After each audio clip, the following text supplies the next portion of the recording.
Para el debate de medidas cautelares, fiscal tiene el uso de la voz. Gracias, señor Ayala. Esta fiscalía solicita que se le imponga al imputado Alan Francisco Miramontes la medida cautelar consistente en prisión preventiva en el Centro Estatal de Reinserción Social de esta región.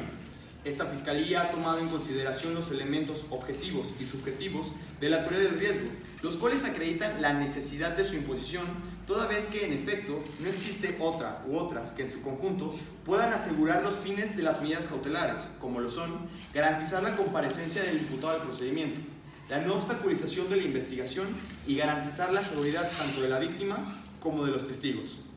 Por lo que respecta a garantizar la comparecencia del imputado al procedimiento, en el caso que nos ocupa, existe un peligro de sustracción de conformidad con el artículo 168 del Código Nacional de Procedimientos Penales, lo cual establece y encuadra en el supuesto de la siguiente manera. De la fracción primera, la cual establece el peligro de sustracción u ocultamiento,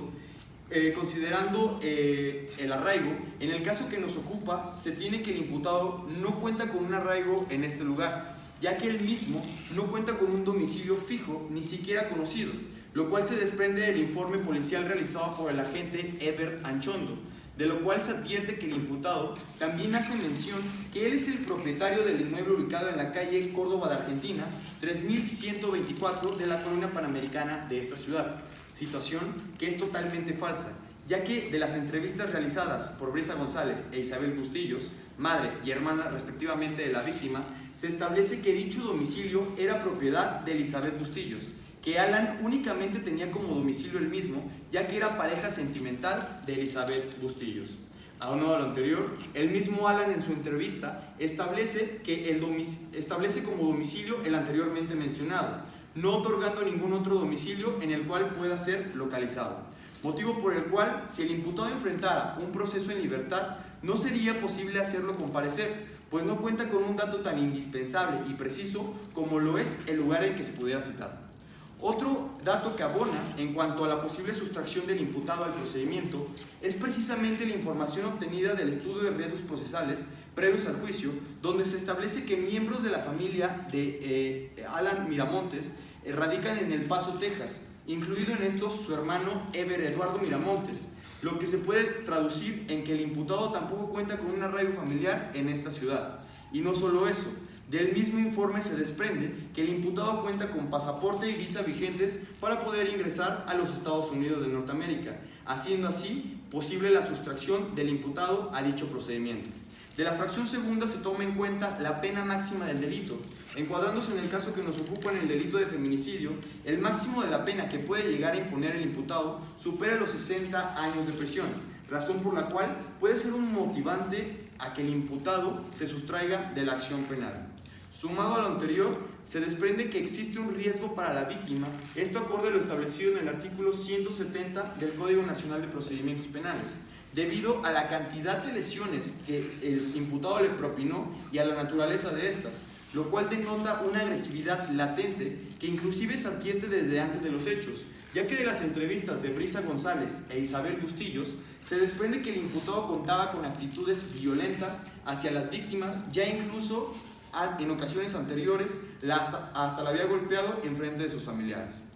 También abona para establecer un peligro para los testigos las amenazas que realizó el imputado a los menores Rodolfo Arredondo y Omar Fernando Mena, mismas que se desprenden de la entrevista del menor Rodolfo Arredondo, el cual nos cuenta cómo fue que Alan los amenazó diciéndoles que si llegaba a ocurrir algo los iba a inculpar y que más valía que se quedaran callados. Por lo que hace la obstaculización del procedimiento, de acuerdo a lo establecido en el artículo 169 del Código Nacional de Procedimientos Penales, se tiene que nos hace mención el peligro que el imputado destruya, modifique, oculte o falsifique elementos de prueba como anteriormente ya lo había realizado con los elementos encontrados en una de las habitaciones de la casa, específicamente debajo de un mosaico suelto en el piso, consistentes en prendas masculinas y un arma blanca de las denominadas cuchillos con aparentemente manchas de sangre. Esto se desprende del informe policial del agente Eber Anchondo. Aunado a lo anterior, la prisión preventiva que solicita esta fiscalía es acorde a los principios que rigen las medidas cautelares,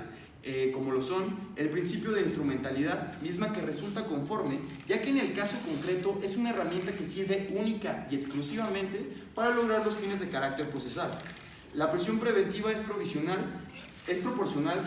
ya que si bien es una de las medidas cautelares más gravosas, se debe tener en cuenta que el bien jurídico que tutela el delito es el de la vida, en el caso que nos ocupa.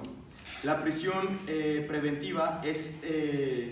bajo el principio de excepcionalidad, ya que se ha demostrado que en el caso en concreto es necesaria e indispensable para lograr los fines de carácter procesal. Y por último, bajo el principio de temporalidad, esta Fiscalía solicita que la medida cautelar antes mencionada se imponga por el periodo de 1 año. Es por todo lo anterior, su señoría, que se reitera nuestra solicitud de la imposición de la medida cautelar antes mencionada de prisión preventiva, ya que se ha demostrado que esta es conforme a los principios que rigen las medidas cautelares. Es cuanto, su señoría.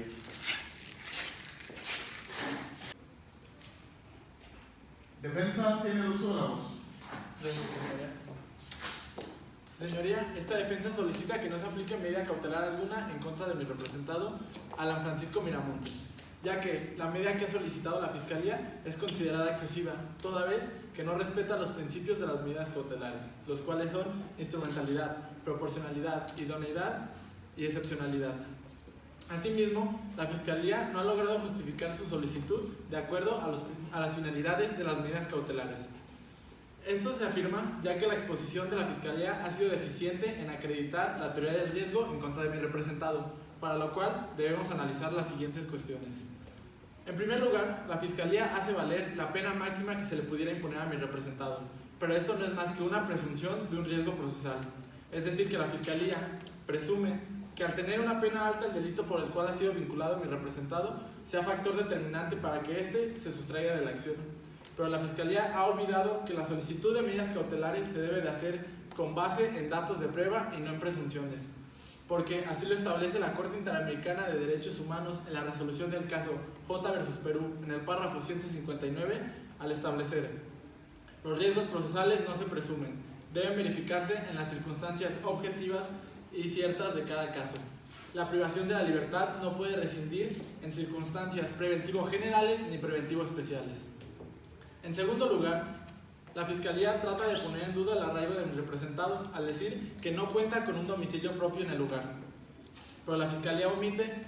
que mi representado cuenta con un empleo estable en el local de hamburguesas denominado Country Burger. Y así como se desprende de su declaración, lleva varios años laborando en el lugar y cuenta con una buena relación con su patrón debido al gran desempeño laboral que ha tenido. Asimismo, de la misma declaración se desprende que mi representado voluntariamente reconoció al menor Rodolfo Arredondo como su hijo, por lo cual no es factible decir que no tenga un arraigo en el lugar. Por lo tanto, su señoría, se ha demostrado que la Fiscalía no ha acreditado que la medida cautelar que soliciten sea la necesaria, la idónea o la proporcional para asegurar la comparecencia del imputado a juicio. En tercer lugar, la Fiscalía dice que con la medida cautelar que solicita se busca asegurar el bienestar de la víctima, el ofendido o los testigos. Pero la Fiscalía no ha dicho que, tal y como se desprende de la acta de entrevista del menor Rodolfo Arredondo, este dice tener una gran relación con mi representado. Dice que lo ve como un padre, que tenían una relación de familia feliz y que este siempre fue bueno con su madre, la hoy occisa. En cuarto lugar, la Fiscalía dice que con la medida cautelar que solicitan se busca evitar obstaculizaciones del procedimiento. Pero la Fiscalía no ha mencionado que fue mi representado quien llamó a los números de emergencia, tal y como se desprende de su declaración y del acta de entrevista de Cecilia Margarita Ochoa, la operadora de emergencias. Aunado a esto, del informe policial del agente Herbert Anchondo, se desprende que mi representado le permitió el acceso al lugar de los hechos sin impedimento alguno, por lo cual no se puede alegar que mi representado sea un obstáculo para las investigaciones. Y ya que las medidas cautelares se basan en los principios de instrumentalidad y excepcionalidad, estas deben de imponerse siempre en carácter indispensable y para obtener un fin procesal.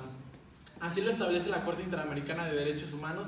al resolver el caso J versus Perú en el párrafo 158, al mencionar que las medidas cautelares solo se aplicarán en carácter excepcional y siempre respetando la presunción de inocencia y los principios de legalidad, necesidad y proporcionalidad. Por lo tanto, la Fiscalía no ha logrado acreditar que se requiera la medida cautelar que solicitan para evitar la obstaculización del procedimiento. Lo anterior se afirma ya que los datos y los argumentos proporcionados por la Fiscalía no cuentan con fundamento alguno para autorizar la aplicación de la medida cautelar que solicitan. Y ya, como se ha establecido que cada caso concreto se debe de observar y estudiar las circunstancias del mismo, porque no es suficiente con que la Fiscalía haga valer medianamente sus aseveraciones. Y ya que la medida cautelar de la prisión preventiva es la más gravosa que se le pudiera imponer a mi representado, la misma se deberá de imponer observando los principios de las medidas cautelares, porque así lo establece la Corte Interamericana de Derechos Humanos en la sentencia del caso Norín Catrimán y otros versus Chile, en el párrafo 312, en donde se establece: no basta con que la medida sea legal, también deberá de ser no arbitraria, para lo cual la ley y su aplicación debe de cumplir los siguientes requisitos: que su finalidad sea de acuerdo a la Convención, que se respete los principios de necesidad, proporcionalidad y de idoneidad. Por lo tanto, de aplicarse la medida cautelar que la Fiscalía solicita, se estarían vulnerando los derechos de mi representado,